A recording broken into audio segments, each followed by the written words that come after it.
According to early data, black voters made up 11% of the national electorate. 90% of them voted for former Vice President Biden, while 8% backed the president. But in Pennsylvania, where black voters made up 8% of the electorate, 93% voted for Joe Biden, 6% voted for President Trump. Our Daniel Bush reports now from Philadelphia. Count every vote! Count every vote! Outside the Philadelphia Convention Center, where the race to tally the city's remaining mail-in ballots continues, demonstrators gathered with one simple message: count every vote. Count every vote! Across the street, supporters of President Trump shot back: count every legal vote. It's a corrupted process. It's already very unsafe. I mean, it hasn't been done before. Philadelphia is only one part of a very divided state that President Trump won in 2016. But the city's overwhelmingly Democratic ballots could propel former Vice President Joe Biden to statewide victory. And that may be thanks in large part to the city's black voters. Black people, once again, are going to save this country. The Democratic Party said today that black turnout in Philadelphia is on track to rival Barack Obama's record in 2008. Sharif Street is the vice chair of the Pennsylvania Democrats. He will be the vice president of the first black president and the president of the first black vice president. He will have sent the first black man and the first black woman to national office. That's not lost upon black people. It's the culmination of years of outreach efforts by people like Nicholas O'Rourke. Joe Biden, if he were to win, owes the presidency to black and brown communities, turning out to vote in record numbers. He's a state organizer for the Pennsylvania Working Families Party. What we saw in 2016 was a major drop-off in black voter engagement here in the city of Philadelphia. If they turned out because they were excited that they had a reason to go vote, then that by itself could flip the entire Commonwealth. Many black Philadelphians say their vote for Biden is as much, if not more, a vote against President Trump. Even some of my more radical friends who don't vote on principle have voted in this election just because, like, it's so stark, and so it's a vote for survival, I think. Candace McKinley lives in West Philadelphia, not far from where last week police fatally shot Walter Wallace Jr., a black man armed with a knife who had a history of mental illness. Walter Wallace Jr., I think that was on the minds of a lot of people in Philadelphia when they went to the polls. Also because it was sort of a reminder of this sort of cycle that we've been in for decades when it comes to over-policing and police violence. Despite the huge turnout from black voters in Philadelphia, and regardless of the outcome, people here say there's more work to be done. As a progressive myself, I know that even though we've endorsed him, he is not our ideal candidate. Joe Biden has said that he does not believe in defunding of the police and investing in other communities. We do. I think a lot of people have been disappointed just by how little fight the Democrats have shown over the past 4 years. So yeah, I think he owes this community a fight. And we turn now to Michigan, where we find our William Brangham. He is in Detroit. William, you've been out today talking to voters. Tell us what they are saying to you. That's right, Judy. I spent a good chunk of the day in Macomb County. This is the county famous for the legendary Reagan Democrats, the Democrats who turned to the Republican Party. Obama won Macomb County twice in a row, but Donald Trump in 2016 flipped that county. Biden still lost Macomb County to Trump, but he did much better than Hillary Clinton did. And when I was talking to voters there today, the overall sense I got was just one of exhaustion with the entire election. They're done with this they don't want to talk about it anymore. One woman I talked with today said she was sick of the lawsuits, sick of the allegations of fraud, sick of all the name calling. I made the assumption that she was a Biden supporter, and she said, oh, no, I supported President Trump, but I'm still sick of all those things. This has been what I heard today as well, an election that has cost and caused some personal scars for people. I heard a lot of stories of people who have seen their relationships come apart because of this election. One grandmother told me a story about how she and her granddaughter nearly came to blows over this.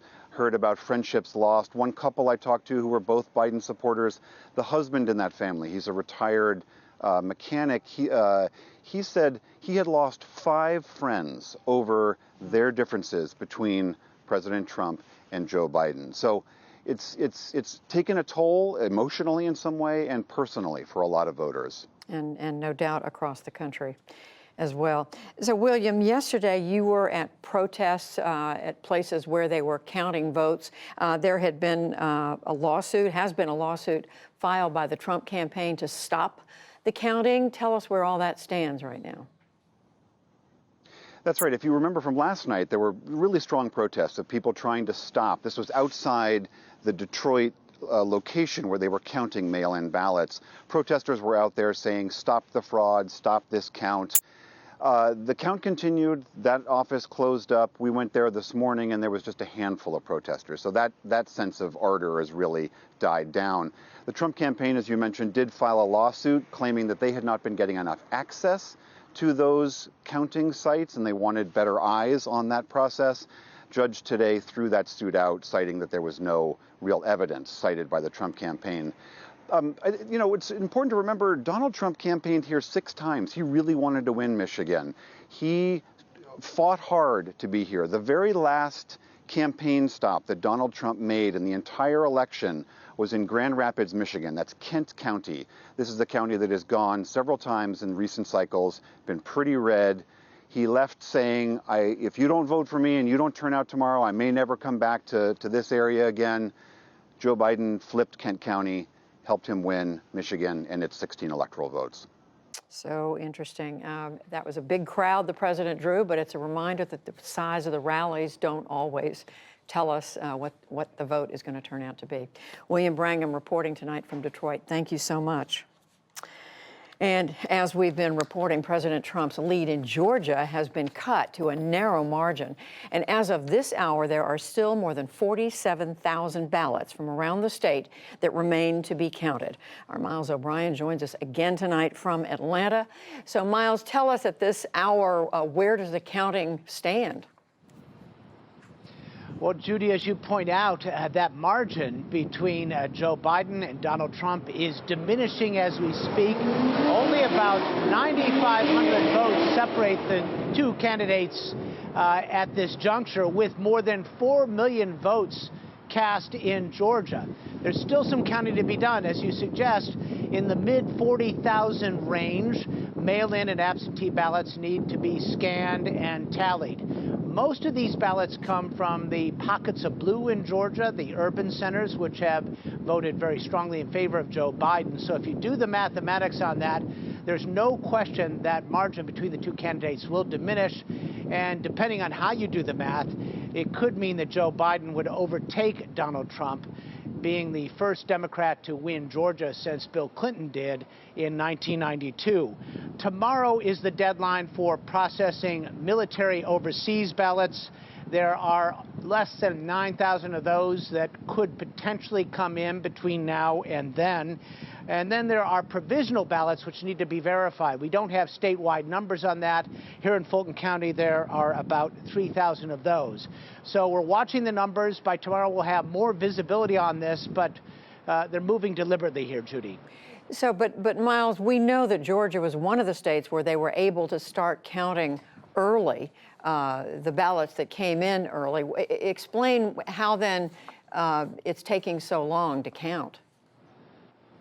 Yeah, they had some time. They had a couple of weeks in advance of the election, and it's not as big a number as you're dealing with in, say, Philadelphia. But what happened was a lot of people, frankly, waited to the last minute. There was a huge arrival of ballots right up before the election and on election day. And of course, election officials on election day have other things to do. So we've had to wait for that. So they didn't really get busy till Wednesday. You go through the process of signature verification. The ballots must be scanned. And then about 2 to 3% of these hand-marked ballots have these ambiguous markings on them. And that requires a bipartisan panel to adjudicate, to go through and try to determine voter intent. So it's a relatively laborious process. The folks here in Georgia want to make sure that they get it right. We spoke a little bit earlier with Gabriel Sterling. He's in charge of the implementation of the voting systems here for the Secretary of State. Fast is great, and we appreciate fast. We more appreciate accuracy. Accuracy is going to be the bedrock upon which people will believe the outcomes of these elections, be they on the winning side or the losing side. So the dates to keep in mind here are the counties have to certify their elections individually. Their deadline is Friday the 13th of November. The state has to certify statewide by November 20th. After that, if the margin is inside 0.5% between the two candidates, it's all but certain there will be a recount. So there's still a long road ahead here, given the closeness of this race in Georgia. Judy. Certainly sounds like there could be a long stretch to come. And even as I'm asking you about why it's taking so long, of course, our attitude is it should take as long as it needs to, because every vote needs to be counted. All right, Miles O'Brien reporting from Atlanta, Georgia. Thank you.